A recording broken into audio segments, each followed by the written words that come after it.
জঙ্গলে একটি কাক ছিল যে তার নিজের চেহারা নিয়ে খুবই বিষণ্ণ ছিল। সে নিজেকে একটুও ভালোবাসত না, সে অন্যের মতো হতে চাইত। অন্য কাকেরা সেই কাকটিকে বোঝাচ্ছিল যে তুমি যেমন তেমনটাই সুন্দর, তুমি কেন অন্যের মতো হতে চাইছো। সেই কাকটি ময়ূরদের দেখত আর ময়ূরদের মতোই হতে চাইত।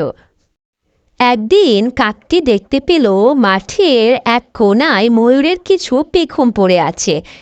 সেগুলো দেখা মাত্রই সেখানে উড়ে চলে গেল আর সেগুলো নিজের ডানায় গুঁজে নিল আর ময়ূরের মতো হতে চাচ্ছিল। সে ময়ূরের পেখমগুলো নিজের পালকে লাগানোর পর নিজেকে ময়ূর ভাবতে শুরু করলো আর সে ময়ূরদের সাথে নাচ করছিল। ঠিক সেই মুহূর্তে একটি ময়ূর কাকের কাছে এসে বলল, তুমি এইসব কেন করছো? তুমি কেন তোমার পেখমে আমাদের পেখম লাগিয়েছ? তুমি মোটেও ময়ূরের মতো না, আর কখনো হতেও পারবে না। তুমি যেমন তেমনই থাকবে।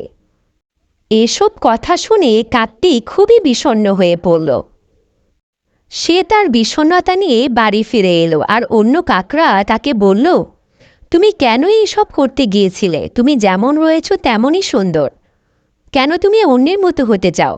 সৃষ্টিকর্তা তোমাকে যা দিয়েছে তুমি তাতেই অনেক সুন্দর। এই গল্প থেকে আমরা এটাই শিখতে পারলাম যে সৃষ্টিকর্তা আমাদের যা দিয়েছেন আমরা তাতেই অনেক সুন্দর।